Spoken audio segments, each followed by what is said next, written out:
Riveria est un centre de formation qui vous offre des études dans plusieurs domaines et nous avons déjà partagé sur notre chaîne des formations qui sont offertes par ce centre-là. Donc aujourd'hui, nous venons partager avec vous une formation offerte également et qui s'étend de la période du 4 septembre au 22 septembre 2023 pour les inscriptions et ce dans le domaine de l'infirmerie, des services sociaux et de la santé généralement.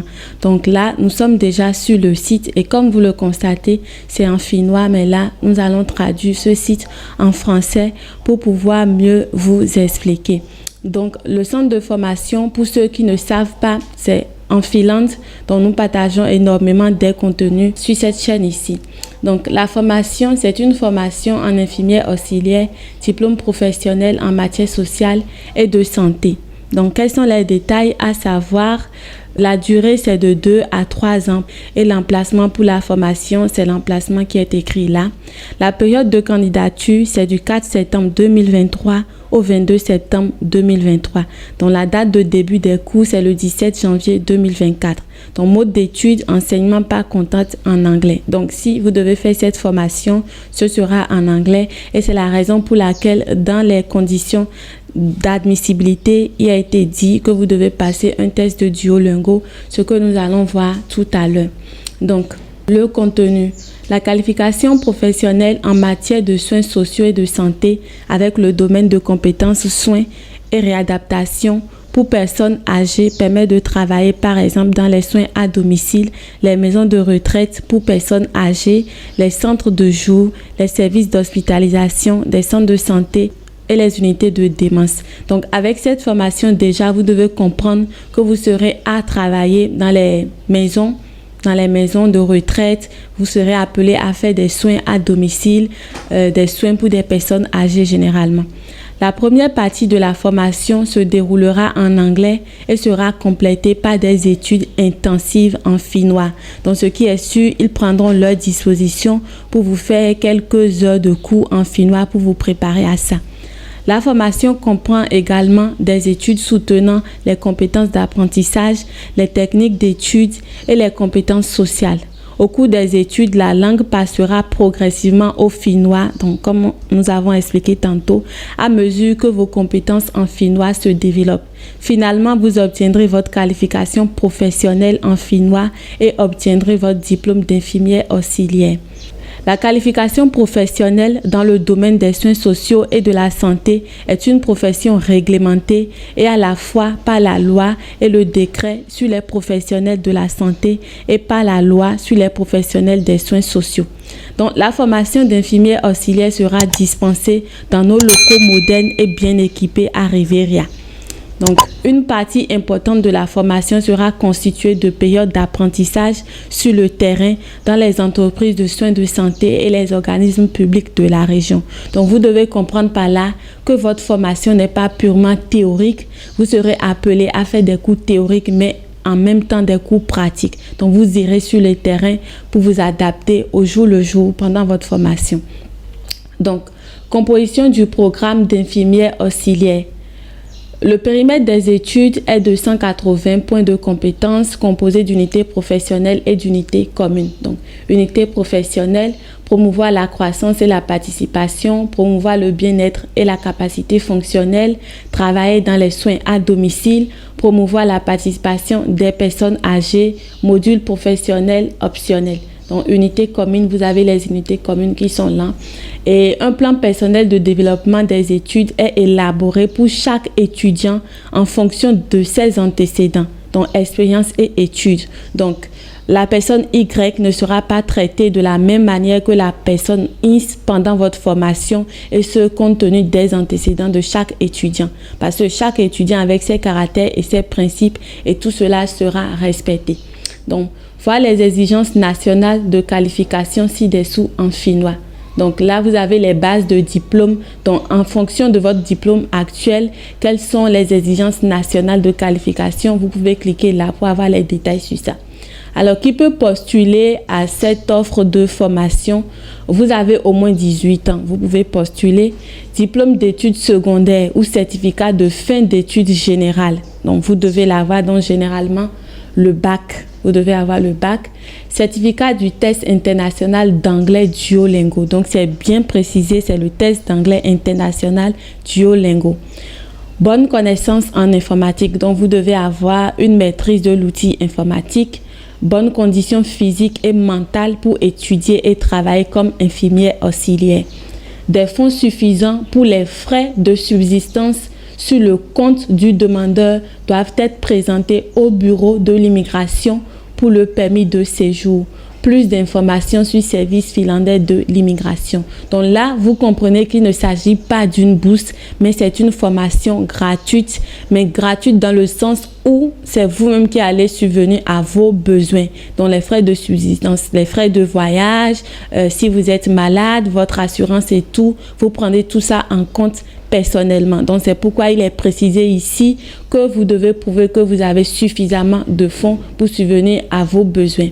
Donc, veuillez noter que vous ne pouvez postuler qu'à l'un de nos programmes d'anglais. Donc, vous ne pouvez pas postuler plutôt à plusieurs programmes à la fois. Donc, procédure de candidature, donc sélection des étudiants. Donc, les procédures de candidature se feront généralement en 3 étapes. Donc, la première étape, vous devez passer le test d'anglais Duolingo. La deuxième étape, enregistrer un maximum de vidéos de 2 minutes où vous répondez aux questions suivantes. Donc, la vidéo, ça c'est un point très pertinent parce que déjà, à travers 2 minutes, quelqu'un peut vous étudier, voir vos caractères, quel type de personne vous êtes généralement.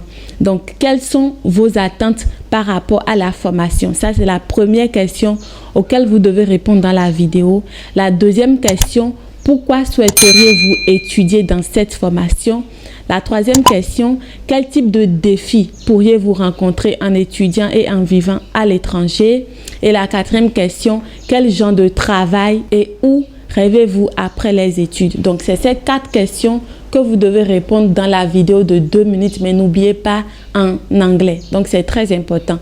Vous devez enregistrer cette vidéo et pendant le processus, il vous sera demandé, on vous montrera une partie où vous devez insérer le lien de la vidéo en question que vous avez enregistré afin qu'ils puissent visualiser à leur niveau.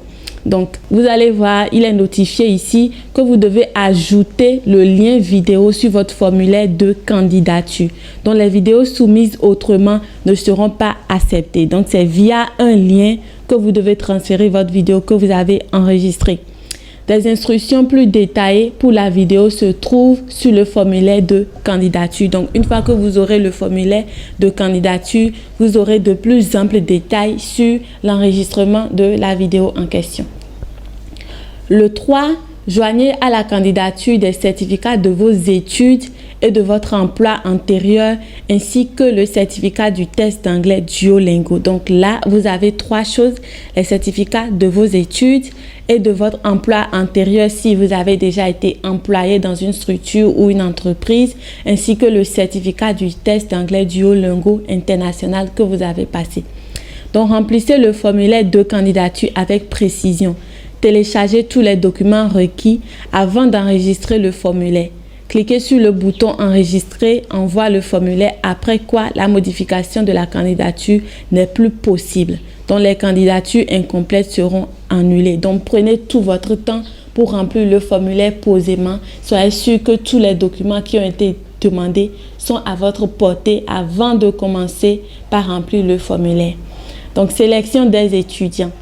Les candidats à interviewer seront sélectionnés sur la base du dossier de candidature, du test d'anglais Duolingo et de la vidéo de motivation. Donc, généralement, on se basera sur 3 choses pour sélectionner les étudiants. Votre dossier de candidature qui doit être conforme, qui respecte les documents demandés si vous voulez vraiment être sélectionné, le test d'anglais Duolingo international et la vidéo de motivation bien faite en répondant aux 4 questions. Les entretiens seront organisés en ligne via Teams. La convocation à l'entretien sera envoyée par email. Donc, les étudiants seront sélectionnés sur la base d'un entretien. Donc, vous avez ici le calendrier, la période de candidature du 4 au 22 septembre 2023. sélection des candidats du 9 au 13 octobre 2023, entretien en ligne du 24 au 27 octobre 2023, sélection des étudiants avant le 10 novembre 2023, début de la formation le 17 janvier 2024. Il est notifié ici que nous ne répondons pas aux demandes de renseignements sur les processus de candidature en cours. Donc, les candidatures qui sont déjà en cours, vous devez prendre votre temps, aller sur le site, lisez posément et suivez les formulaires, les questions qui sont posées et répondez rigoureusement à ça. Une lettre d'admission sera envoyée aux nouveaux étudiants sélectionnés. La lettre d'admission comprend des informations sur les documents de santé requis et des instructions sur la manière de demander un permis de séjour. Donc là, vous avez éducation de base et coût. Donc, exigence linguistique ici, c'est dit minimum de 85 points au test d'anglais Duolingo, éducation de base, diplôme d'études secondaires ou baccalauréat général. Donc, nous avons expliqué ça déjà. Au niveau de la santé, voilà. Le diplôme professionnel en matière sociale et de santé comprend des exigences médicales pour garantir que le candidat est capable d'étudier et d'apprendre sur le tas en fonction de son état de santé ou de sa capacité fonctionnelle. Donc, généralement, vous devez être quelqu'un en bonne santé, apte et tout ça. Mais là, il est donné les restrictions et obstacles à l'admission des étudiants peuvent être une psychose non traitée ou un trouble dépressif grave. Donc, il y a des affections, si vous souffrez de ces affections-là, c'est fort probable que vous n'ayez pas votre admission. Donc, ces affections sont listées ici. Donc, ensuite de ça, vous avez les frais. Voilà, l'étudiant supporte des frais pour les frais de matériel, de logement et de déplacement. Donc, c'est les frais que vous avez à assumer ça. Rivera ne propose pas de bourse ou d'autres options d'aide financière. Donc, la formation, elle est gratuite, mais l'étudiant doit supporter tous les frais de matériel, logement, déplacement et tout. Donc, après l'obtention du diplôme, possibilité d'études complémentaires. Donc, après l'obtention du diplôme, qui est une formation vocationnelle, ce diplôme vous donnera une bonne base pour poursuivre des études au niveau universitaire.